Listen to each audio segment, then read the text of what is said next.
যে মানুষগুলো প্রতিদিন সমাজের বৈষম্যের বিরুদ্ধে লড়াই করে বেঁচে থাকে, এবার তারা নেমেছে মূল্যস্ফীতির বিরুদ্ধে। করাচির রাজপথে শত শত রূপান্তরকামী মানুষের এই বিক্ষোভ এখন শুধু একটি প্রতিবাদ নয়, বরং পাকিস্তানের গভীর অর্থনৈতিক সংকটের প্রতিচ্ছবি। প্রশ্ন উঠছে, যখন সবচেয়ে প্রান্তিক মানুষের কণ্ঠে ক্ষোভ জমে ওঠে, তখন কি রাষ্ট্র সত্যিই সংকটের গভীরতা বুঝতে পারে? আজকের টাইমস 24 এর প্রতিবেদনে তুলে ধরব পাকিস্তানের করাচিতে রূপান্তরকামী তৃতীয় লিঙ্গের মানুষের নজিরবিহীন বিক্ষোভ, মূল্যস্ফীতির চাপ, কর্মসংস্থানের সংকট এবং এর পেছনে অর্থনৈতিক বাস্তবতা। পাকিস্তানের দক্ষিণাঞ্চলীয় শহর করাচির রাজপথে শত শত রূপান্তরকামী মানুষ বিক্ষোভ মিছিল করছেন। তাদের প্রধান দাবি দ্রব্যমূল্যের লাগাম টেনে ধরা, নিরাপদ কর্মসংস্থান নিশ্চিত করা এবং প্রান্তিক জনগোষ্ঠীর জন্য কার্যকর সরকারি সহায়তা।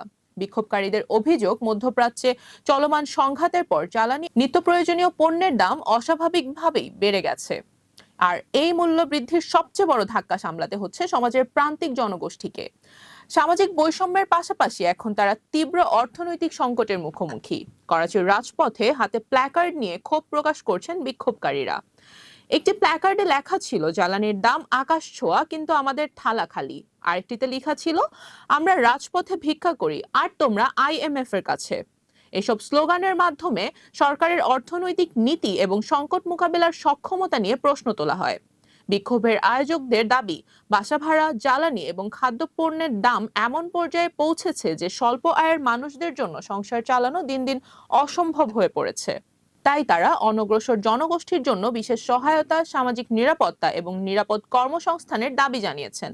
সরকারি পরিসংখ্যানও উদ্বেগ বাড়াচ্ছে। মধ্যপ্রাচ্যের সংঘাত শুরুর মাত্র 3 মাসে পাকিস্তানের মূল্যস্ফীতির হার প্রায় দ্বিগুণ হয়ে 10% পৌঁছেছে। একই সঙ্গে জুন মাসে ভোক্তা মূল্য সূচক আগের বছরের এই সময়ের তুলনায় বেড়েছে 11.1%। অর্থনীতিবিদদের মতে, মূল্যস্ফীতির এই চাপ শুধু সাধারণ মানুষের জীবনকেই কঠিন করছে না, বরং পাকিস্তানের আগে থেকেই ভঙ্গুর অর্থনীতির ওপর আরো চাপ তৈরি করছে। আর এই বাস্তবতার প্রতিফলনই আজ দেখা গেল করাচির রাজপথে, যেখানে সবচেয়ে প্রান্তিক মানুষের কণ্ঠে উচ্চারিত হয়েছে বেঁচে থাকার দাবি।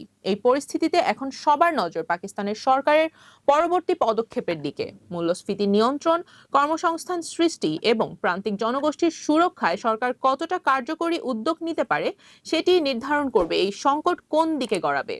এমন গুরুত্বপূর্ণ আন্তর্জাতিক সংবাদ সবার আগে জানতে আমাদের সঙ্গেই থাকুন। ভিডিওটি ভালো লাগলে লাইক, শেয়ার, সাবস্ক্রাইব করতে পারেন। আল্লাহ হাফেজ।